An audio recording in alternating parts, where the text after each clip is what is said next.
ನಿಮ್ಮ ಮಕ್ಕಳೇನಾದರೂ 1 ವರ್ಷ ಅಥವಾ 2 ವರ್ಷ 3 ವರ್ಷ ಅಥವಾ 5 ವರ್ಷ ಅಥವಾ 10 ವರ್ಷ ಇದ್ದಾರಾ? ನಿಮ್ಮ ಮಕ್ಕಳ ಮದುವೆಗೆ ಒಂದು 50 ಲಕ್ಷ 1 ಕೋಟಿ ಅಥವಾ 20 ಲಕ್ಷ ಎಷ್ಟಾಗುತ್ತೋ ಅಷ್ಟು ದುಡ್ಡು ಮಾಡಬೇಕಾ? ಅದನ್ನು ನಾನು ನಿಮಗೆ ಮಾಡೋ ಥರ ಹೇಳ್ಕೊಡ್ತೀನಿ. ಬಟ್ ಈ ವಿಡಿಯೋನ ಪೂರ್ತಿಯಾಗಿ ನೋಡಿ. ಇವತ್ತು ನಾನು ಹೇಳೋಕೊಟ್ಟಿರುವಂಥದ್ದು ಅರಣ್ಯ ಕೃಷಿಯ ಬಗ್ಗೆ. ಇದು ತುಂಬ ಪೊಟೆನ್ಷಿಯಲ್ ಇರುವಂಥ ಇಂಡಸ್ಟ್ರಿ, ಆದರೆ ಯಾರೂ ಕೂಡ ಇದ್ರ ಬಗ್ಗೆ ಕಾನ್ಸಂಟ್ರೇಷನನ್ನು ಮಾಡೋದಿಲ್ಲ. ಯಾಕೆ ಅಂದರೆ ನೋಡಿ, ಅರಣ್ಯ ಕೃಷಿ ಅಂದರೆ ತುಂಬ ಸ್ಕ್ಯಾಮ್ಸ್ ಆಗಿರೋದೇ ಜಾಸ್ತಿ. ನೋಡಿ, ಒಂದು ಕಾಲದಲ್ಲಿ ಹೆಬ್ಬೇವು ಅನ್ನೋದು ತುಂಬ ಪೀಕ್ಸಲ್ಲಿತ್ತು. ಹೆಬ್ಬೇವಿಗೆ ನಿಮಗೆ ಒಂದು ಮರಕ್ಕೆ 10,000 ಸಿಗುತ್ತೆ, 20,000 ಸಿಗುತ್ತೆ, 30,000 ಸಿಗುತ್ತೆ, ಕೇವಲ 6ರಿಂದ 8 ವರ್ಷದಲ್ಲಿ ಮರ ದೊಡ್ಡದಾಗ್ಬಿಡುತ್ತೆ ಅಂತ. ಬಟ್ ಅದು ಹೈಪ್ ಅನ್ನೋದು ಕ್ರಿಯೇಟ್ ಮಾಡಿದ ನಂತರ ಅದಕ್ಕೆ ರೇಟ್ ಅನ್ನೋದು ಅಷ್ಟೊಂದು ಸಿಕ್ಕಿಲ್ಲ. ಇನ್ನೊಂದು ಕೆಲವೊಂದು ಟೈಮಲ್ಲಿ ಟಿಶ್ಯೂ ಕಲ್ಚರ್ ಟೀಕ್ಗೆ ಹೈಪ್ ಅನ್ನೋದು ಬಂದಿತ್ತು. ಅದು ಕೂಡ ಕೆಲವೊಂದು ಲೋಪದೋಪಗಳಿದೆ, ಅದನ್ನು ಕೂಡ ಎಕ್ಸ್ಪ್ಲೇನ್ ಮಾಡ್ತೀನಿ. ಈಗ ಮಹಾಗನಿ ಅನ್ನೋದು ಟ್ರೆಂಡಿಂಗಲ್ಲಿದೆ. ಇನ್ನೊಂದು ಆಲ್ ಟೈಮ್ ಯಾವಾಗಲೂ ಕೂಡ ಕಾಸ್ಟ್ಲಿಯೆಸ್ಟ್ ಅಂದರೆ ಶ್ರೀಗಂಧ.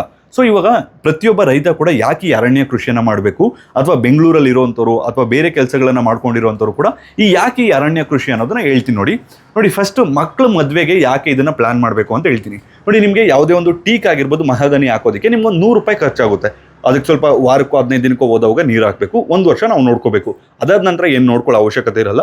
ಅದಾದಮೇಲೆ ಅದ್ರ ಪಾಡಿಗೆ ಅದು ಬೆಳ್ಕೊಳ್ಳುತ್ತೆ. ಸೊ ನಿಮಗೆ ಇವಾಗ ನಿಮ್ಮ ಮಗನ ವಯಸ್ಸು ಒಂದು 5 ವರ್ಷ ಅಥವಾ ಮಗಳ ವಯಸ್ಸು 5 ವರ್ಷ ಇತ್ತು ಅಂದರೆ, ಸೊ ನೀವೊಂದು 20 ವರ್ಷ ಆದಮೇಲೆ 25 ವರ್ಷಕ್ಕೆ ಮದುವೆ ಮಾಡ್ತೀರಾ ಅಂದರೆ, ಸೊ ನಿಮ್ಮ ಒಂದು ಮರದ ಬೆಲೆ ಅನ್ನೋದು ಕನಿಷ್ಠ 20,000ದಿಂದ 40,000 ರೂಪಾಯಿ ಆಗಿರುತ್ತೆ. ಸೊ ನೀವು 100 ಮರ ಹಾಕ್ಕೊಂಡ್ರು ಕೂಡ 20 ಲಕ್ಷದಿಂದ 40 ಲಕ್ಷ. ಸೊ 200 ಮರ ಹಾಕ್ಕೊಂಡ್ರೆ 40 ಲಕ್ಷದಿಂದ 80 ಲಕ್ಷ. ಸೊ ನೀವು 250 ಹಾಕೊಂಡ್ರೆ 1 ಕೋಟಿವರೆಗೂ ಕೂಡ ನೀವು ದುಡ್ಡನ್ನು ಮಾಡ್ಬೋದು. ಸೊ ಅದು ನಿಮಗೆ ಬಿಟ್ಟಂಥದ್ದು. ಮತ್ತು ಇದನ್ನು ಏನು ಫುಲ್ಲು ಫ್ಲಡ್ಜ್ ಹಾಕ್ಬಿಡಿ ಅಂತ ಹೇಳ್ತಿಲ್ಲ. ನಿಮ್ಮ ಬದುಗಳಲ್ಲಿ ಹಾಕ್ಕೊಳ್ಳಿ. ಬದುಗಳಲ್ಲಿ ಏನಾದರೂ ಹಾಕ್ತೀರಾ ಅಂದರೆ 10x10 ಹಾಕ್ಕೊಳ್ಳಿ ಡಿಸ್ಟೆನ್ಸ್ ಅನ್ನೋದು. ಮತ್ತು ಯಾವುದೇ ಎತ್ತರದ ಮರಗಳನ್ನು ಹಾಕುವಾಗ ಇದನ್ನು ಗಮನದಲ್ಲಿ ಇಟ್ಕೊಳ್ಳಿ. ಪೂರ್ವ ಮತ್ತು ಪಶ್ಚಿಮಕ್ಕೆ ಮರಗಳನ್ನು ಹಾಕಬಾರ್ದು. ಏನಕ್ಕಂದರೆ ಸೂರ್ಯನ ಬಿಸಿಲು ಅನ್ನೋದು ಇದು ನಿಮ್ಮ ತೋಟಕ್ಕೆ ತುಂಬ ಇಂಪಾರ್ಟೆಂಟ್. ಸೊ ಸೂರ್ಯ ಯಾವ ಕಡೆ ಬರುತ್ತೆ? ಪೂರ್ವ. ಸೊ ಪೂರ್ವದ ಕಡೆ ಎತ್ತರದ ಮರಗಳು ಹಾಕ್ಬಾರ್ದು. ನೀವು ಈ ಮಾವು ಅಥವಾ ಈ ಬಟರ್ ಫ್ರೂಟು ಅಥವಾ ಬೇರೆ ಈ ನಾರ್ಮಲ್ ಐಟದ ಏನು ತೊಂದರೆ ಆಗಲ್ಲ. ಈ ಮಹಾಗನಿ, ಟೇಕು, ಸೊ ಇಂಥದನ್ನ ತುಂಬ ಎತ್ತರ ಆಗುತ್ತಲ್ವ, ಅದು ಸ್ವಲ್ಪ ಬಿಸಿಲನ್ನು ಕಂಟ್ರೋಲ್ ಮಾಡುತ್ತೆ ಅಂತ. ಅದು ಕೂಡ ಯಾರು ಈ ಚಿಕ್ಕ ಒಂದು 5 ಎಕರೆ ಒಳಗಡೆ ಇರೋವಂಥವ್ರಿಗೆ ಮಾತ್ರ ಇದು. ನಿಮ್ದೇನಾದ್ರು 10-20 ಎಕರೆ ಇತ್ತು ಅಂದರೆ ನೀವು ಎಲ್ಲಿ ಬೇಕಾದರೂ ಕೂಡ ಹಾಕ್ಕೋಬೋದು. ಸೊ ಒಂದು ಬದುಗಳಲ್ಲಿ ಹಾಕ್ತೀನಿ ಅಂದರೆ 10x10 ಹಾಕ್ಕೊಳ್ಳಿ. ನೀವು ಸೆಂಟ್ರಲ್ಲಿ ಯಾವುದೋ ಒಂದು 2 ಎಕರೆ ಅಥವಾ 3 ಎಕರೆ ವೇಸ್ಟ್ ಜಾಗ ಇದೆ, ಸೊ ಅದರಲ್ಲಿ ಏನಾದರೂ ಒಂದು ಬೆಳೆ ಬೆಳಿಬೇಕಂದ್ರೆ ಈ ಅರಣ್ಯ ಕೃಷಿ ಅನ್ನೋದು ಬೆಸ್ಟ್ ಇರುತ್ತೆ. ಸೊ ನೀವು 15x15 ಹಾಕ್ಕೋಬೋದು. 1 ಎಕರೆಗೆ ಎಷ್ಟು ಬರುತ್ತೆ ಅಂದರೆ ಸರಿಸುಮಾರು 200 ಮರಗಳು ಬರುತ್ತೆ. ಸೊ ನೀವು ಎಷ್ಟೇ ಎಕರೆ ಹಾಕ್ಕೊಳ್ತೀರೋ ಅದು ನಿಮಗೆ ಬಿಟ್ಟಿದ್ದು. ಇಲ್ಲ ನೀವು ಬದುಗಳಲ್ಲಿ ಮಾತ್ರ ಕೂಡ ಹಾಕ್ಕೋಬೋದು. ಸೊ ಅದು ಕೂಡ ನಿಮಗೆ ಬಿಟ್ಟಿದ್ದು. ಸೊ ಯಾವುದ್ಯಾವುದನ್ನು ಹಾಕಬೇಕು ಅಂತ ಹೇಳ್ತೀನಿ ನೋಡಿ. ಫಸ್ಟ್ ಬಂದುಬಿಟ್ಟು ಹೆಬ್ಬೇವು ನಾನು ರೆಕಮೆಂಡ್ ಮಾಡಲ್ಲ ನಿಮ್ಗೆ. ಅದು ಒಂದು 5ರಿಂದ 6 ವರ್ಷ ಅಥವಾ 8 ವರ್ಷ ಆದರೂ ಕೂಡ ಒಂದು 5ರಿಂದ 6 ಸಾವಿರಕ್ಕೆ ಹೋಗ್ಬೋದು. ಅದಕ್ಕೆ ಡಿಮ್ಯಾಂಡ್ ಅನ್ನೋದು ತುಂಬ ಕಡಿಮೆ. ಅದು ಯಾಕೆ ಸ್ಕ್ಯಾಮ್ ಆಯ್ತು ಅಂತ ಹೇಳ್ತೀನಿ ನೋಡಿ. ಕೆಲವೊಂದು ನರ್ಸರೀಸ್ ಅವರು ಆಗಿನ ಕಾಲದಲ್ಲಿ ಇಷ್ಟೊಂದು ಸೋಷಿಯಲ್ ಮೀಡಿಯಾ ಕೂಡ ಸ್ಟ್ರಾಂಗ್ ಇರಲಿಲ್ಲ. ಸೊ ಏನು ಮಾಡಿದ್ರು ಅಂದರೆ ಹೆಬ್ಬೇವಿಗೆ ನಿಮ್ಗೆ 6 ವರ್ಷದಲ್ಲಿ ತುಂಬ ದೊಡ್ಡದಾಗ್ಬಿಡುತ್ತೆ, ನಿಮಗೆ ಪ್ಲೇವುಡ್ ಇಂಡಸ್ಟ್ರಿಗೆ ಬಳಸ್ತಾರೆ, ಹಾಗೆ ಹೇಗೆ ಅಂತ ಬಿಟ್ಟು ಸೊ ಅದೊಂದು ಸ್ಕ್ಯಾಮ್ ಆಯಿತು ಅಂತ ಹೇಳ್ಬೋದು.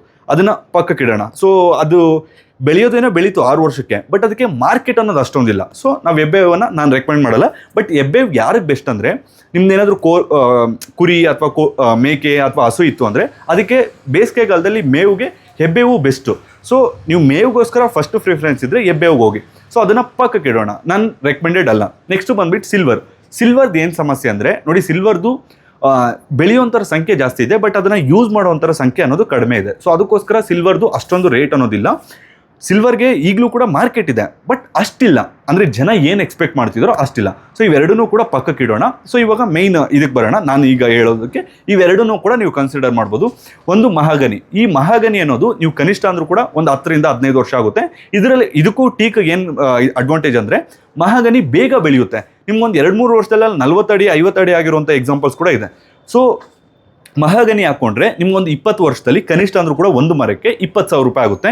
ಬಟ್ ಕೆಲವರ ವಾದ ಏನಪ್ಪ ಅಂದರೆ ಈ ಮಹಾಗನಿ ಕೂಡ ಒಂದು ಸ್ಕ್ಯಾಮು. ಇವಾಗ ಇದನ್ನು ಕೂಡ ಹೇಗೆ ಹೇಳೋದು ಅಂದರೆ ಇದು ಕೂಡ ಒಂದು ಹೆಬ್ಬೇವು ಥರ ಅಂತ ಆಗಂತಲ್ಲ. ಇದು ಗಟ್ಟಿ ಇರುತ್ತೆ ಮರ, ಹೆಬ್ಬೇವು ಗಟ್ಟಿ ಇರೋದಿಲ್ಲ. ಸೊ ಇದನ್ನು ನೀವು ಬಾಗಿಲು ಮಾಡ್ಕೋಬೋದು ಅಥವಾ ಕಿಟಕಿ ಮಾಡ್ಬೋದು, ಅಥವಾ ಇನ್ನೂ ತುಂಬದಕ್ಕೆ ಈ ಮಹಾಗನಿಯನ್ನು ಬಳಸ್ತಾರೆ. ಓಕೆನಾ? ಸೊ ನಿಮ್ಗೆ ತುಂಬ ಲೀಸ್ಟಲ್ಲಿ ಏನು ಹೋಗಲ್ಲ, ಒಂದು ಗುಡ್ ಪ್ರೈಸ್ಗಂತೂ ಕೂಡ ಹೋಗುತ್ತೆ. ಸೊ ನಿಮಗೆ ಈ ರೇಟ್ ಫ್ಲಕ್ಚುಯೇಷನೇ ಬೇಡ, ನನಗೆ ಆಲ್ ಟೈಮ್ ಹೈ ಇರಬೇಕು ರೇಟು ಅಂದರೆ ಅಂದರೆ ಒಂದು ಒಳ್ಳೆ ಬೆಲೆ ಸಿಗಬೇಕು ಅಂದರೆ ನೀವು ಕಣ್ಣು ಮುಚ್ಕೊಂಡು ಟೀಕ್ ಹೋಗ್ಬಿಡಿ. ಟೀಕಲ್ಲಿ 2 ಥರ, ಅದನ್ನು ಕೂಡ ಎಕ್ಸ್ಪ್ಲೈನ್ ಮಾಡ್ತೀನಿ. ಸೊ ಟೀಕ್ ಯಾಕೆ ಇಷ್ಟೊಂದು ಬೆಲೆ ಅಂತ ಕೇಳ್ತೀನಿ. ನೋಡಿ ನೀವು ಮಿಡಿಲ್ ಕ್ಲಾಸ್ ಅವ್ರನ್ನಾಗಿರ್ಬೋದು ಅಥವಾ ಅಪ್ಪರ್ ಮಿಡಿಲ್ ಕ್ಲಾಸು ಅಥವಾ ರಿಚ್ ಪೀಪಲ್ಸ್ ನೋಡಿದ್ರು ಕೂಡ ಎಲ್ಲರೂ ಕೂಡ ಬಾಗಿಲುಗಳನ್ನು ಮಾಡಿಸೋದು ಅಥವಾ ಕಿಟಕಿಗಳನ್ನು ಮಾಡಿಸೋದು, ಸೋಫಾ ಸೆಟ್ ಮಾಡಿಸೋದು ಅಥವಾ ಮಂಚವನ್ನು ಮಾಡಿಸೋದಕ್ಕೆ ಫಸ್ಟ್ ಪ್ರಿಫರೆನ್ಸ್ ಯಾರು ಕೊಡ್ತಾರೆ ಅಂದರೆ ಎಲ್ಲರೂ ಕೂಡ ಕೊಡುವಂಥದ್ದು ಟೀಕನ್ನೇ. ಯಾಕಂದರೆ ಟೀಕ್ನ ಬಾಳಿಕೆ ಅನ್ನೋದು ಚೆನ್ನಾಗಿರುತ್ತೆ, ಗಟ್ಟಿ ಇರುತ್ತೆ ಟೀಕು. ಸೊ ಇದು ನಿಮಗೆ ನಾಟಿ ಹಾಕ್ಕೊಂಡ್ರೆ ನಿಮ್ಗೆ ಇಶಾ ಫೌಂಡೇಶನ್ಗೆ ಹೋದರೆ ಕೇವಲ ₹3 ಗಿಡ ಸಿಗುತ್ತೆ. ಅಥವಾ ನೀವು ಯಾವ ನರ್ಸರಿಯಲ್ಲಿ ತೊಗೊಳ್ತೀರೋ ಅದು ನಿಮಗೆ ಬಿಟ್ಟಂಥದ್ದು. ಅಥವಾ ಅರಣ್ಯ ಇಲಾಖೆಗೆ ಹೋದರೆ ಒಂದು ₹10 ₹20 ಅದು ಅವು ನಿಮಗೆ ಬಿಟ್ಟಂಥದ್ದು ಹೇಳಿದ್ನಲ್ವಾ. ಸೊ ಇನ್ನು ಕೆಲವ್ರು ಏನು ಮಾಡ್ತಾರೆ ಅಂದರೆ 8 ಅಡಿ ಅಥವಾ 10 ಅಡಿ ಇರೋ ಗಿಡಗಳನ್ನು ತೊಗೊಬಂದು ಹಾಕ್ತಾರೆ. ಅದನ್ನು ಕೂಡ ಹಾಕ್ಬೋದು. ಯಾಕಂದರೆ ನಿಮ್ಗೆ ಆಲ್ರೆಡಿ ಒಂದು ಸ್ವಲ್ಪ ದೊಡ್ಡದಿದ್ದರೆ ನೀವು ಫಸ್ಟ್ ಇಯರ್ನ ಮಾತ್ರ ನೋಡ್ಕೋಬೇಕಾಗುತ್ತೆ. ಅದನ್ನು ನಾನು ಎಕ್ಸ್ಪ್ಲೈನ್ ಮಾಡ್ತೀನಿ. ಮೇಂಟೆನೆನ್ಸ್ ಇವೆಲ್ಲದಕ್ಕೂ ಕೂಡ ಮೇಂಟೆನೆನ್ಸ್ ಅನ್ನೋದಿರುತ್ತೆ. ಅದು ಹೇಗೆ ಅಂತ ನಾನು ಎಕ್ಸ್ಪ್ಲೈನ್ ಮಾಡ್ತೀನಿ. ಇನ್ನೊಂದು ಬಂದ್ಬಿಟ್ಟು ಹೈಬ್ರಿಡ್, ಈ ಟಿಶ್ಯೂ ಕಲ್ಚರ್ಡ್ ಅಂತಾರಲ್ವಾ. ಟಿಶ್ಯೂ ಕಲ್ಚರ್ಡ್ ಏನಂದರೆ ಬೇಗ ಬೆಳೆಯುತ್ತೆ. ಬೇಗ ಬೆಳೆದ್ಬಿಟ್ಟು ನಿಮಗೆ ಒಂದು 12 ವರ್ಷಕ್ಕೆಲ್ಲ ಕೂಡ ಕೊಯ್ಲು ಬರುತ್ತೆ. 12ರಿಂದ 15. ನಿಮ್ಗೆ ನಾಟಿಗೆ ಏನಾದರೂ ಆಯಿತು ಅಂದರೆ 20ರಿಂದ 25. ಸೊ ನಿಮ್ಗೆ ಯಾವ ರೀತಿ ಅನ್ನೋದು ಎರಡೂ ಕೂಡ ಕ್ವಾಲಿಟಿ ಅನ್ನೋದು ಆಲ್ಮೋಸ್ಟ್ ಸೇಮ್ ಇರುತ್ತೆ, ಟಿಶ್ಯೂ ಕಲ್ಚರ್ಡು ಮತ್ತು ನಾಟಿ. ಬಟ್ ಬೇಗ ಬರುತ್ತೆ ಮತ್ತು ಇದರ ಸ್ಟ್ರೈಟಾಗಿ ಹೋಗೋದ್ರಿಂದ ಕವಲುಗಳು ಅನ್ನೋದು ಬರೋದಿಲ್ಲ. ಟಿಶ್ಯೂ ಕಲ್ಚರ್ಡಲ್ಲಿ ಒಳ್ಳೆ ಗಿಡ ನೋಡಿ ಅದರಿಂದ ಟಿಶ್ಯೂನ ಕಲ್ಚರಲ್ಲಿ ಗಿಡಗಳನ್ನ ತಯಾರಿಸಿರ್ತಾರೆ. ಸೊ ಇಷ್ಟು ಕೂಡ ಇದ್ರ ಮೇಲೆ ನೀವೇನಾದರೂ ಹೋಗ್ತೀನಿ ಅಂದರೆ ರೋಸ್ ವುಡ್ಗೆ ಹೋಗ್ಬೋದು. ಬಟ್ ಮಿನಿಮಮ್ 30ರಿಂದ 40 ವರ್ಷ ವೆಯ್ಟ್ ಮಾಡಬೇಕಾಗುತ್ತೆ. ಈ ರೋಸ್ ವುಡ್ ಅನ್ನೋದು ಏನು ಅಂತ ಎಕ್ಸ್ಪ್ಲೇನ್ ಮಾಡ್ತೀನಿ ನೋಡಿ. ಆಗಿನ ಕಾಲದಲ್ಲಿ ಶ್ರೀಮಂತರು ಅಥವಾ ರಾಜರು ಅವರೆಲ್ಲ ಈ ಸೋಫಾಗಳನ್ನು ಅಥವಾ ಬಾಗಿಲುಗಳನ್ನು ಏನು ಮಾಡ್ತಿದ್ರು ಅಂದರೆ ಇದೇ ರೋಸ್ ವುಡ್ಡಲ್ಲಿ. ಬಟ್ ನನ್ನ ರೆಕಮೆಂಡೇಷನು ಹೋಗಬೇಡಿ. ಯಾಕಂದರೆ 30-40 ವರ್ಷ ಅಂದರೆ ಅದು ತುಂಬ ಜನಕ್ಕೆ ಗೊತ್ತಿರೋದು ಕೂಡ ಇಲ್ಲ ರೋಸ್ ವುಡ್ ಅಂದರೆ ಯಾವುದು ಅಂತ. ಸೊ ಅದನ್ನು ಹಾಗೆ ಬಿಟ್ಬೇಡ. ಇನ್ನೊಂದು ಬಂದುಬಿಟ್ಟು ಶ್ರೀಗಂಧ ಅಂತ ಬಂದಿದ ತಕ್ಷಣ ಇವಾಗ ಕಾಂಟ್ರವರ್ಸಿ ಸ್ಟಾರ್ಟ್ ಆಗುತ್ತೆ. ಅದನ್ನು ಸೆಕ್ಯೂರಿಟಿ ಕೊಡೋಕ್ಕಾಗಲ್ಲ ಅಥವಾ ಹಾಗೆ ಹೇಗೆ ಅಂತ ಲೈಸೆನ್ಸ್ ಬೇಕು. ನೋಡಿ ಲೈಸೆನ್ಸ್ ಏನು ಬೇಡ. ಬಟ್ ಶ್ರೀಗಂಧವನ್ನು ನೀವು ಈ ಥರ ಲೈಕ್ ಫುಲ್ ಟೈಮ್ ಮಾಡಬೇಕಾಗುತ್ತೆ, ಮೇಂಟೆನೆನ್ಸ್ ಜಾಸ್ತಿ ಇರುತ್ತೆ. ಸೊ ಅದಕ್ಕೆ ನೀವು ಶ್ರೀಗಂಧವನ್ನು ನಾನು ಸಪ್ರೇಟ್ ವೀಡಿಯೋದಲ್ಲಿ ಆಲ್ರೆಡಿ ಹೇಳಿದ್ದೀನಿ, ಅಥವಾ ಮುಂದಿನ ದಿನಗಳಲ್ಲಿ ಅದನ್ನು ಕೂಡ ಹೇಳ್ತೀನಿ. ಬಟ್ ಅದನ್ನು ಕೂಡ ಪಕ್ಕಕ್ಕೆ ಇಡೋಣ. ಸೊ 2 ಮೇಯ್ನು, ಒಂದು ಮಹಗನಿ ಅಥವಾ ಟೀಕು. ಸೊ ಮೇಂಟೆನೆನ್ಸನ್ನು ನೋಡ್ಕೊಳ್ಳೋಣ. ಮೇಂಟೆನೆನ್ಸ್ ಹೆಂಗಂದರೆ ನೋಡಿ, ನೆಕ್ಸ್ಟ್ ಏಪ್ರಿಲ್ ಅಥವಾ ಮೇಗೆ ನೀವೆಲ್ಲ ಸಿದ್ಧತೆಗಳನ್ನು ಮಾಡ್ಕೊಳ್ಳಿ.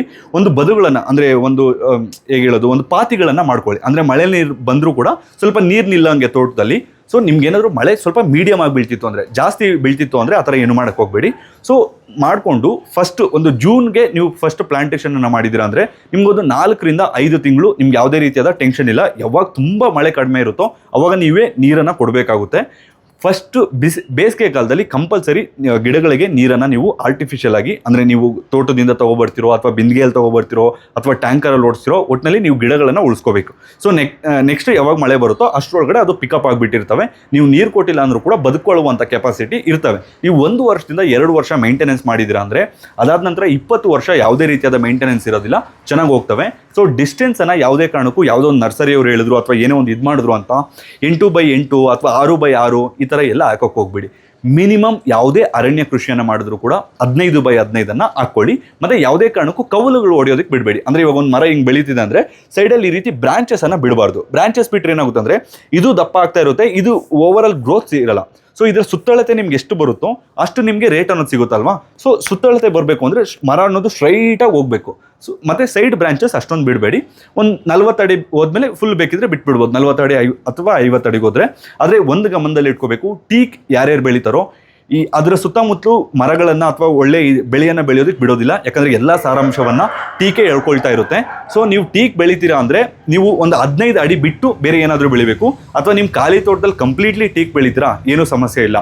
ಆದರೆ ಬದುಗಳಲ್ಲಿ ಹಾಕ್ಕೊಳ್ತೀನಿ ಅಂದರೆ ಟೀಕ್ ಹಾಕಿ ಅದರ ಪಕ್ಕದಲ್ಲೇ ತೆಂಗು ಹಾಕ್ತೀನಿ ಅಥವಾ ಮಾವು ಹಾಕ್ತೀನಿ ಅಥವಾ ಏನಾದರೂ ಹಾಕ್ತೀನಿ ಅಂದರೆ ಏನಾಗುತ್ತೆ ಅಂದರೆ ಆ ಮರಗಳ ಗ್ರೋತ್ ಅನ್ನೋದು ಅಷ್ಟೊಂದು ಇರೋದಿಲ್ಲ. ಅದರ ಸಾರಾಂಶವನ್ನೆಲ್ಲ ಈ ಟೀಕ್ ಅನ್ನೋದೇ ಹೇಳ್ಕೊಳ್ತಾ ಇರುತ್ತೆ. ಸೊ ನೀವು ಗೊಬ್ಬರವನ್ನು ಡಬಲ್ ಕೊಟ್ಟರೆ ಬ್ಯಾಲೆನ್ಸ್ ಮಾಡ್ಬೋದು. ಬಟ್ ಏನಂದರೆ ಟೀಕ್ ಹಾಕೋ ಜಾಗದಲ್ಲಿ ಬೇರೆ ಗಿಡಗಳನ್ನು ಹಾಕೋಕೆ ಹೋಗ್ಬಿಡಿ, ಇಳುವರಿ ಅಷ್ಟು ಎಕ್ಸ್ಪೆಕ್ಟ್ ಮಾಡೋಕ್ಕಾಗಲ್ಲ.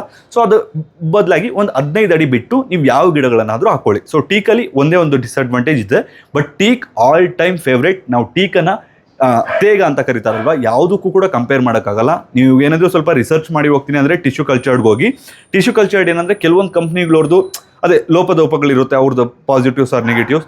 ನನಗೆ ತಲೆನೋವೇ ಬೇಡ ಅಂದರೆ ಲೈಕ್ ನಂಗೆ ಲಾಂಗ್ ಟರ್ಮ್ 20 ವರ್ಷ ಆದರೂ ಕೂಡ ಪರವಾಗಿಲ್ಲ, ನನ್ನ ಮಗುಗೆ ಇವಾಗ ಒಂದು 5 ವರ್ಷ, ಸೊ ಒಂದು 20-30 ವರ್ಷಕ್ಕೆ ಮದುವೆ ಮಾಡ್ತೀನಿ ಅಂದರೂ ಕೂಡ ಅದಕ್ಕೊಂದು ಒಳ್ಳೇದು ಬೇಕಂದರೆ ಟೀಕ್ ಅರಣ್ಯ ಕೃಷಿಯಲ್ಲಿ ಅಥವಾ ಇಶಾ ಫೌಂಡೇಶನಲ್ಲಿ ₹3 ಸಿಗುತ್ತೆ ಗಿಡ. ತೊಗೊಬಂದು ನೆಕ್ಸ್ಟು ಇಯರಲ್ಲಿ ಯಾವುದೇ ಕಾರಣಕ್ಕೂ ಮಿಸ್ ಮಾಡಬೇಡಿ, ಪ್ಲಾಂಟೇಷನನ್ನು ಮಾಡಿ ಒಳ್ಳೆ ಆದಾಯವನ್ನು ಮಾಡ್ಬೋದು.